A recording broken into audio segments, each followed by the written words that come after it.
It's official pick time. UFC Atlanta goes down in just a couple days. I'm going to go through every single fight on the card, and I'm going to tell you who I'm picking to win. The cartel is behind the camera right now. They're holding me hostage, and they're saying, you didn't get every single pick correct on UFC 316, so you better redeem yourself. They're waterboarding me. I'm down bad. I went 11-2 on my picks on UFC 316, but the cartel, there's some tough customers. Some tough cookies, okay? So we got to go 13-0. Maybe we could do it. I hope so. Remember, picks and bets are very different. If I pick a fighter to win, that doesn't mean I'm going to bet on him. If I pick a fighter to win, it doesn't mean I'm not going to bet against them. Betting and picks are very different, but these are gun to your head. Who do I think is going to win if my life is on the line, as we do every week? There's a live stream last night. If you want a more in-depth breakdown of every single fight, you can go watch that. But I'm going to give you a brief breakdown of who I'm picking and why I'm picking them. We start from the bottom. The first fight of the night, as always, we got Jamie Lynn Horth and Vanessa Demopolous to start us off right here. I don't know why I clicked on it. I never do that. So it's a weird start to this video. But Jamie Lynn Horth should absolutely win this one. There's no reason she should lose outside of some fluke armbar from guard. Okay, Vanessa Demopolous is going up a weight class. Not good. She's taking the fight on short notice. Not good. She's super small with terrible striking, no takedown defense. How does she win? How does she win outside of some type of fluke armbar from guard? I'm knocking on wood right now, but Jamie Lynn Horth should absolutely get this done. She's a decent striker who has solid wrestling, solid grappling. She should absolutely win this fight, even though she hasn't really proved herself at the 125 division. She's got a couple wins. So we've seen her get her hand raised in the UFC. She should absolutely get her hand raised in this fight. Jamie Lynn Horth is going to be the pick. She'll be one of the more confident picks on this video for sure. Phil Rowe taking on Loosa. This is a very close fight, much closer than the first fight, but Loosa is going to be my pick. I just trust him more. I think he knows what he wants to do when he gets inside the octagon, and I don't know if Phil Rowe does. I really don't. He has all the intangibles, 6'3", long wingspan, pretty solid grappling, decent power on the feet, but Loosa knows what he wants to do. He wants to pressure you, take you down, get in on the inside, pop that jab out there. I think he should be able to get this one done, and I think he's going to do it with his wrestling. Phil Rowe, not great takedown defense, very low volume striker. He does have good striking. He just doesn't let his hands go. And Loosa will at least let his hands go, and he will look for takedowns. So I think he wins more minutes here. I'm going to take Loosa to get this one done for the official pick, but not as confident on that one. Loosa is the official pick. Let's move on. Ricky Simón taking on Cameron Smotherman. Smotherman's a huge underdog here. The betting odds on the screen are not reflective of what they actually are because he is taking this on short notice, filled in for Charles Jourdain. Ricky Simón probably going to be able to get takedowns here. Smotherman doesn't have the best takedown defense, but he does work to get back up to his feet. And if he does, and he can start to put Ricky Simón on the back foot, he can start to look pretty solid here. It's a short notice for Smotherman. I think this guy's cardio is pretty solid even on short notice. He's done this before. He made his UFC debut on short notice against Jake Hadley as a huge underdog and still won. So I'm not completely counting out Cameron Smotherman, but I think Ricky Simón probably going to win the fight. I think he should win the fight. I think he should be able to get his wrestling going, where Smotherman showed his last fight that he has, some weaknesses in that realm. I don't know that Ricky Simón is going to just dominate him on the ground, but I think Ricky's going to be able to mix that in. And if he can mix that in, then it's going to allow his striking to look a little bit better. So I think Ricky Simón gets this one done. I'll take him for the official pick. He is a big, big favorite this week, which is interesting. But let's move on. Cody Durden taking on Jose Ochoa. Cody Durden fighting in his home state. There's a couple guys fighting in their home state on this card. We'll talk about him next. But Cody Durden fighting in his home state. He is very motivated for this fight. The bad part is he's 34, coming off a beatdown from Joshua Van, and he needs to get this fight to the ground. I'm not saying that he's completely out of it on the feet, but he's 34. He's taken a lot of damage over his UFC career, and I think Ochoa is a very dangerous guy on the feet, and he does have some good grappling to go along with it. Now, we haven't seen Ochoa against a good enough or a good wrestler like Cody Durden. So if Durden can get his wrestling going and hold him down on the ground, then maybe he can have some success. But I think Jose Ochoa is going to be too much for Durden on the feet. Probably going to hit him with some big kicks, some big left hands. And I think Durden is going to get hit with some stuff that he doesn't like. It's probably going to force him to shoot some bad takedowns. Maybe he gets caught with a knee on the entry. Or maybe Ochoa just knocks him out on the feet. But if Cody Durden shoots some sloppy entries, watch out for the front chokes of Jose Ochoa. I think Jose Ochoa has a lot of upside to finish this one. I'm going to take Ochoa for the official pick. I like the youth, 10 years younger, and I think he's a dangerous guy. Pretty solid UFC debut. I know he lost, but it's a really tough opponent. So Ochoa is going to be the official pick this week. Let's move on. Moutinho is back. Back doing what he did in his first run in the UFC, which is getting knocked out. Okay, Malcolm Wellmaker is going to come in here. Probably going to hit him with some big shots. Let's see how that chin holds up for Moutinho. But Moutinho's been knocked out 4 times in his career, been submitted twice. So this guy is very finishable, very hittable, and you don't want to get hit by Malcolm Wellmaker. So Wellmaker should be able to get him out of there within the first 2 rounds. I'll take Malcolm Wellmaker for the official pick. Not going to spend too much time on that one because he's minus 2,000. Michael Chiesa, Court McGee. Michael Chiesa is going to be my pick. I just think Michael knows his game well enough to where he's not going to allow Court McGee to start to get his game going. And what is Court McGee's game? Honestly, I couldn't really tell you. I think it's more, at this point, at 41 or whatever he is, over 40 years of age for Court McGee, I think he needs to fight an older guy that is completely washed. And he did that his last time out against Tim Means, and he got the win. But this is a bigger step up in competition. Not to say that Chiesa is some world beater, especially at this point in his career, but I think Chiesa is probably the better grappler. He knows that he doesn't want to strike, so he's going to wait for his entries, and he's going to time them correctly, and he's going to get to the clinch, work his way to the back, and win rounds that way, maybe even find a finish. But I think Michael Chiesa gets it done. I'll take Chiesa for the official pick. Court McGee is going to have to stuff takedowns, and he's going to have to put on a lot of volume, and I just don't see Michael Chiesa allowing that. So Michael Chiesa is going to be the official pick. Paul Craig, Adolfo Bellato. We've been through this one before. I'm going to still take Adolfo Bellato, even though he's got some herpes. He's got the herpes. Hopefully he's okay. Hopefully he got rid of that, did whatever you need to do to get rid of that. I'm not sure. But if he did, he should be able to come in here and beat Paul Craig. I mean, Paul Craig has never improved his striking over years in the UFC. All he's got is a body kick. And if Bellato wants to win this fight, just stay off the ground with Paul Craig and you win. Because he's going to be the better striker. He's got solid leg kicks, pretty solid jab. And I think he should be able to win minutes, rounds, maybe even find a knockout against Paul Craig on the feet. So Adolfo Bellato is going to be the official pick. I think he probably maybe get a late finish. Maybe it's a decision. But we'll see how safely he plays it. If he plays it safe, it could be pretty boring. But if he plays it safe, he's almost 100% going to win. I'll take Adolfo Bellato for the official pick. Let's move on to the main card. We got Alonzo Menifield taking on Umar Sy. Umar Sy, I think, is a specimen at 205. And I think he's got a lot of potential. But he's taken a pretty big step up in competition compared to his last fight against Dawoon Jung, who was way past what he once was. He was on a 3-fight losing streak, and Umar Sy pieced him up. He looked really, really good doing it. And I think we saw a lot of skills that he can use in future fights.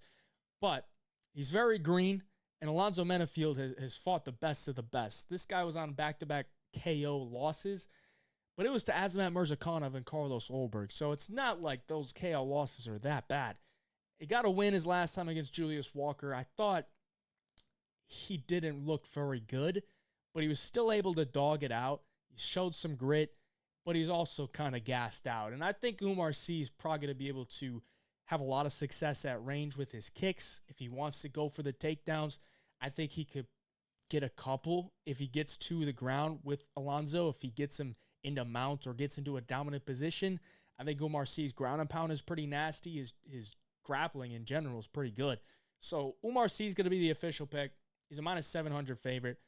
That's pretty wide, but I do think he wins, and I think he is able to get ranked here by beating Alonzo Menifield. Umar Sy is going to be the official pick. Let's move on to Mansour Abdul Malik and Cody Brundage. So we go from Umar C, an absolute specimen, to Mansour, the absolute specimen prospect at middleweight. The guy is huge. He looks like he ate every single steroid available, like that you could ever find. And he's probably going to KO Cody Brundage here. I think Brundage has a chance in round 1, but, what kind of chance is it? If he takes down Mansour, he's not really going to do much with it. If Mansour looks for a takedown, Cody's going to pull guard, probably end up on his back, and Mansour's got some nasty, nasty ground and pound. On the feet, Cody's pretty slick with his striking, but he is very hittable. And if you get hit by Mansour, I think he's going to feel it. So Mansour is going to be the official pick here. They're both hittable early on, for sure. But Mansour, I just trust to, dog it out and get it done. Minus 800, not liking that number, but I think he gets it done. Mansour is going to be the official pick. Let's move on to some older men. Cody Garbrandt taking on Raoni Barcelos. And I think Cody Garbrandt might retire after this one because I don't see how this guy is ever going to make a resurgence to his career. All right, he had the long losing streak, the chinny, the chin was just completely gone. And then he fought Trevin Jones, and he looked very scared. And then he fought Brian Kelleher, and Brian Kelleher he's terrible. He's terrible, and he literally crumbled to like the first punch Cody landed clean. If Cody can land clean on Barcelos, maybe he could knock him out. Maybe. But Barcelos has been pretty durable throughout his career. And I think Barcelos is probably going to run away with this one. I think Barcelos has more volume on the feet. I think his striking is solid. I think his takedowns are going to be huge here. Cody getting taken down and subbed by Davison Figueiredo almost instantly. Davison took down Cody, had an arm triangle locked in within the first 20 seconds. Cody got out of it, credit to him, but then he just gave up his back and got choked out, a minute later. So I think Barcelos grappling is going to be huge here. I expect him to go for takedowns. He's been doing that, especially lately in his career. Just took down Peyton Talbot 8 times and absolutely mauled him. I don't know that Cody is as good as Peyton Talbot at this point. And I know Cody's got the wrestling background, but honestly, I don't really care. Raoni Barcelos is the better wrestler. I'm not even joking. Barcelos is going to be the official pick here. I think he gets it done. Let's move on to the feature bout. Edmen Shahbazyan taking on Andre Petroski. There are some things to like about Petroski in this matchup. The grappling's going to be there, but is it going to be there? Because he's got to get to the hips first, and Edmen Shahbazyan is going to not allow him to get close. If he allows him to get close, then Petroski's going to be able to get to those hips, going to be able to take him down, and he's going to be able to probably, hump him from guard. I don't know. Like Petroski at some point decided that he's just going to lay and pray 2 decision victories. And I think maybe it's because he was on like a low point in his contract, or maybe he needed to get re-signed and he just needed a win or something. I don't know. But, 2 wins, or a win over Josh Fremd and a win over Dylan Budka, where he just laid and prayed. And then his last time out, he's fought a grappler and he just point kickboxed and won a very close decision. I think Petroski gets knocked out here. I don't see how he can stand with Edmen Shahbazyan. He's not the most durable guy. I think he's very hittable. I think he winds up on his shots, and I think Edmen's going to make him pay. If he can get the takedown, he's definitely in it, because Shahbazyan is a known gasser and honestly just doesn't have that great of a ground game, but he's still young and he's still improving, and I just think his striking is that dangerous in round 1. He's going to be able to put him out. I'll take Edmen Shahbazyan for the official pick. Let's move on to the co-main event. Rose Namajunas, Miranda Maverick. Miranda Maverick coming in here as the former training partner of Rose Namajunas. I say former because now they're fighting, but they'll probably go back to training partners after this fight. We'll see. But they are very familiar with each other. And Miranda Maverick seems to, I'm sure both these girls think that they can beat the other. That's probably why they accepted the fight. But this is a big opportunity for Miranda Maverick to beat Rose Namajunas. For Rose, this ain't really much of a fight. I think on paper, Rose Namajunas is the better fighter. She is the better fighter. She's the better striker. She's a good enough grappler to deal with Miranda Maverick. Miranda's a physical girl who has pretty solid grappling on the ground. On the feet, she has serviceable striking, but it's not going to blow you away by any means. There's no way that she should be able to win a striking battle against Rose unless Rose is just completely checked out. But I do think this fight takes place on the ground for a lot of it.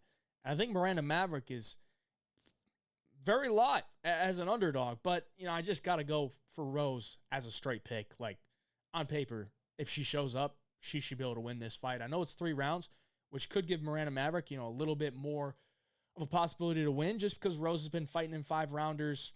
It seems like she's been winning the early rounds, though, and losing the later rounds.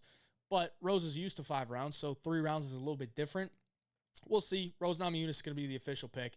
But Miranda Maverick could definitely make this one close. I am not going to be playing Rose Namajunas at -250 yet. I could tell you that. Let's go to to the main event. The main event of Atlanta. Kamaru Usman taking on Joaquin Buckley. Joaquin Buckley is going to come in here, and he is going to put Kamaru Usman into retirement. I don't know if Kamaru Usman just turned into a comedian, but I listened to his interview today, and he was talking about after he wins this fight, he's going to fight Islam. And then after he beats Islam, he's going to go up and fight DDP. Buddy, that ain't happening, okay? First of all, you would not just move up to 185 and fight DDP. If anything, DDP might not even be champion. Let's knock on wood, because our glorious king DDP hopefully will still be champion in a couple of years. But Kamaru Usman, at 38 years of age, is just not what he once was. And what he once was, I think is a great fighter, but a little bit overrated. Joaquin Buckley is going to come in here, be the better striker. He's going to have better footwork. He's going to be way faster. He's going to be way more explosive. Kamaru Usman is a plotty striker. Joaquin Buckley uses his lateral movement. He's in and out. He's finding entries. He's finding exits. He's going to be able to dance on him, on the feet. In the wrestling department, I don't think Usman's going to be able to get to his hips. Those knees ain't exploding into a double leg, I can tell you that. All right? He ain't getting to the hips of Joaquin Buckley, and if he does, Joaquin Buckley's got a hell of a sprawl. He's also very physical. If Usman wants to push him up against the cage, Buckley's not going to get big brothered by Kamaru Usman. I don't see it. So I think Joaquin Buckley wins this fight, man. I think he gets it done inside the distance. I think he finds a mid to late finish on Kamaru after he hits him with those big boxing combinations, those hard kicks to the body, maybe even a head kick. I think Kamaru Usman's going to be looking for a way out. I'll take Joaquin Buckley for the official pick. That's going to do it for the video. Like the video for me. Subscribe to the channel. I'll be in Atlanta on Saturday watching live in person. Hopefully cashing some tickets. Hopefully we go 13-0 after our 11-2 week last week at UFC 316. Appreciate y'all. Till next time, AJ Picks.